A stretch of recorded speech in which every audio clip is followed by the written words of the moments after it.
Mike Tomlin yesterday, but he was talking about reacting to shifts and the defense in general getting lined up. He thought that didn't go as smooth as you guys were hoping. Did you see any specific problems in those areas? Talking about last game? Yeah. Yeah.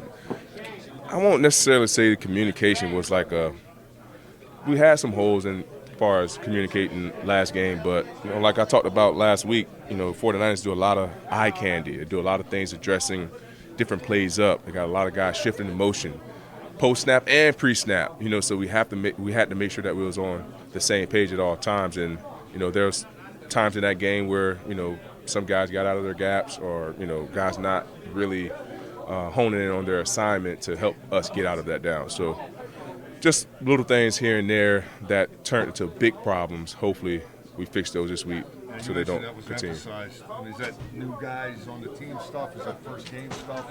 Is that mostly Niners stuff? We just didn't do a good enough job to put ourselves in position to win. You know what I mean? So it's a little bit of both. A little bit on our behalf, or not being in a position to make those plays, and 49ers just, calling the right play for the scheme that we was in for that specific play. So I'll probably say a little bit of both. There's a variety of lineups as far as where you, Minka, and other guys line up. How do you guys keep up the speed of your communications and reading the right keys in games when you guys have that? For the most part, coaches do a good job of putting us in game situation in practice, kind of giving us an idea of what we're kind of going to see in the game. So throughout the week, we kind of have an idea of what we're going to get when we see certain formations. So when we are out there, when we do get a certain personnel, there's 11 guys that they're talking about possibilities that can come up.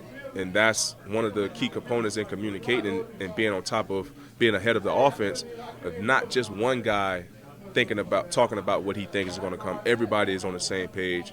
And if it comes, it comes. If it don't, everybody's on the same page to where we can play solid, sound defense.